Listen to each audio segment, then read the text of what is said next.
anak inilah yang kudoakan dan Tuhan telah memberikan kepadaku apa yang kuminta daripadanya. 1 Samuel 1 ayat 27, inilah doa seorang ibu yang mengubahkan bangsa. Saudara, dari rahim yang sunyi lahirlah sebuah generasi baru. Saudara, tidak semua luka terlihat, tidak semua air mata bersuara, tidak semua perang disaksikan banyak orang. Sebagian pertempuran terbesar dalam hidup seorang perempuan terjadi di ruang sunyi, saat dunia tertidur dan hanya Tuhan yang mendengar Ishak di bantal yang basah. Begitulah kira-kira kisah Hana dimulai. Bukan di medan perang, bukan di singgasana istana, tapi di rahim yang tertutup dan di hati yang remuk. Hana, istri yang dikasihi tapi mandul. Dia hidup berdampingan dengan perempuan lain yang selalu mengintimidasinya, meremehkannya, mengingatkannya akan kekurangannya karena mandul pada zamannya Aib. Dan setiap tahun dia ikut suaminya ke Silo, membawa persembahan, membawa luka hatinya, membawa harapan juga bersama itu. Dan dia pulang dengan tangan kosong. Tapi wanita ini luar biasa, dia tidak menyerah dengan situasinya. Di satu titik ketika dunia tidak lagi punya kata, Hana membawa semuanya kepada Tuhan. Dia tidak sekedar berdoa, dia menumpahkan jiwanya di hadapan Tuhan. Dengan air mata dan keluh kesah, Hana berani berkata, Tuhan, jika Engkau ingat kepedihanku, berikan padaku seorang anak Tuhan. Dan anak itu akan kupersembahkan kembali kepadamu. Wah, ini doa yang sangat tulus dari hati yang sangat besar. Itu permintaan yang tidak egois. Itu adalah doa seorang ibu yang menyatu dengan kehendak dari kerajaan Allah. Saudara, doa itu mengandung tujuan ilahi. Doa Hana adalah benih perubahan. Dia tidak tahu bahwa dari rahimnya akan lahir Samuel, nabi besar yang akan menjadi penghubung transisi dari zaman hakim-hakim menuju kerajaan. Dia tidak tahu bahwa anak itu akan menjadi pengurap Raja Daud, nenek moyang Sang Mesias. Dia hanya tahu satu hal, Tuhan mendengar dan Tuhan menjawab. Saat Samuel lahir, Hana tidak lupa diri, bukan kacang lupa kulit. Dia tidak lupa janjinya, dia menyapi Samuel dan mengantarnya kembali ke rumah Tuhan dan menyerahkannya untuk Tuhan, untuk tinggal di sana melayani Tuhan seumur hidupnya. Hana melepas dengan iman apa yang dia terima dan dia minta dengan air mata. Ini kekuatan perempuan beriman. Dia tidak hanya meminta berkat, tetapi mempersembahkan berkat itu kembali untuk tujuan ilahi. Wow, dari luka menjadi pujian. Hana tidak menangis di hadapan Tuhan. Dia juga memuji Tuhan dengan syair yang indah, yang tidak kalah kuat dari Mazmur Daud. Dan dalam 1 Samuel 2 kita tahu bagaimana pujian Hana itu penuh kekuatan, penuh kenabian. Tuhan memiskinkan dan memperkaya, dia merendahkan dan meninggikan juga, dia membangkitkan yang hina dari debu. 1 Samuel 2 ayat 7-8. Kata-kata ini lahir dari rahim yang dulu kosong mandul, dari hati yang dulu merasa terinjak-injak dan terluka. Ini nyanyian perempuan yang telah melewati malam yang panjang dan melihat fajar kemuliaan. Hana adalah gambaran setiap orang yang tidak hanya kuat karena dirinya, tapi karena hubungannya yang sangat intim dengan Allah. Dia tidak menyerang balik orang yang meremehkan dia seperti Penina. Dia tidak membalas dengan dendam. Dia tidak berteriak di depan imam yang salah memahaminya, yang menghakiminya, tapi dia menunduk. Dia berdoa dan dia menanti dan menang. Saudara, setiap kita mungkin menyimpan cerita yang hanya kita dan Tuhan yang tahu. Mungkin kau seperti Hana yang menanti sesuatu yang belum juga dikabulkan. Mungkin kau merasa dunia tidak memahamimu, memahami rasa sakitmu. Tapi Hana mengajarkan kita satu hal.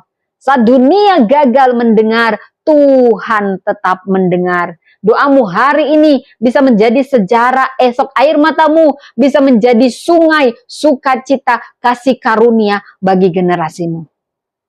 Dan ketaatanmu, saudara, hari ini itu bisa membuka pintu bagi pembaharuan bangsa. Karena perempuan yang tunduk di hadapan Tuhan akan berdiri tegak di hadapan dunia. Doa ibu yang berseru di hadapan surga dapat membesarkan pemimpin yang mengguncang bumi.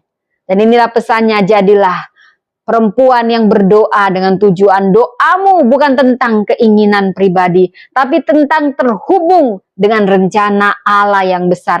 Jangan takut menantikan. Penantian dalam iman membentuk kekuatan sejati. Lepaskan dan percayakan hasil doamu kepada Tuhan. Mungkin yang lahir bukan hanya anak, tapi generasi pembawa terang. Dalam diammu Tuhan bekerja. Dalam air matamu Tuhan membentuk jalan.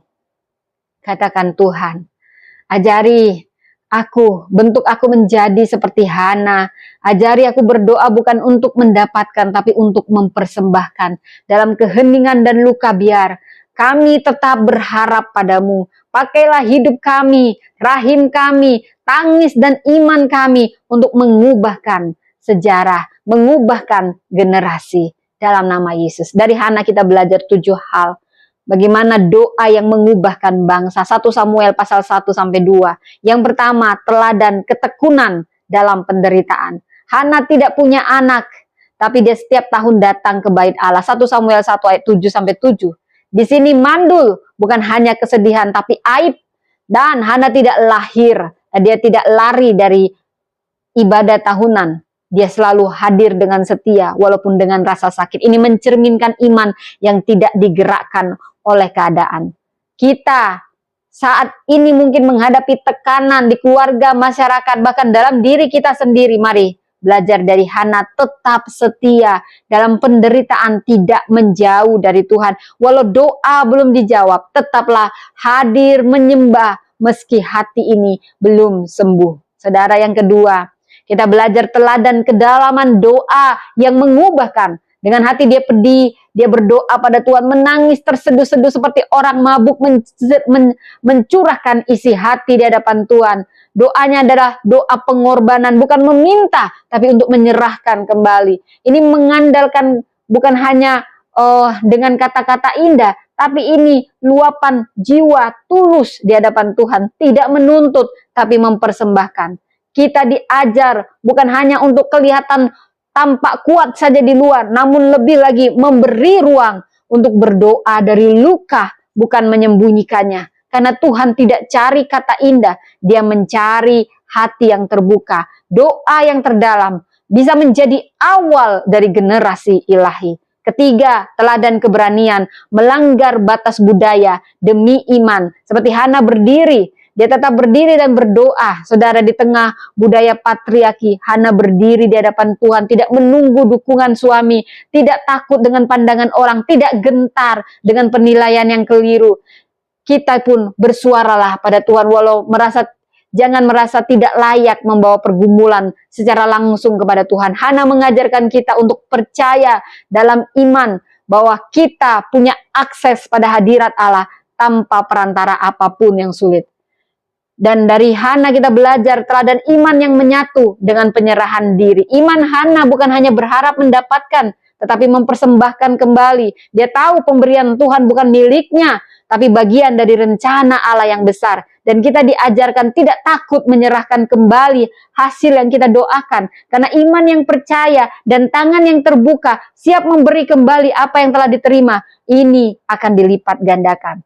Dari Hana kita belajar teladan kesetiaan menepati nazar, yaitu ikatan suci. Jangan menunda, jangan menawar, jangan membatalkan janji yang telah diucapkan di hadapan Tuhan. Itulah sikap hormat kepada Tuhan, bukan memanfaatkannya.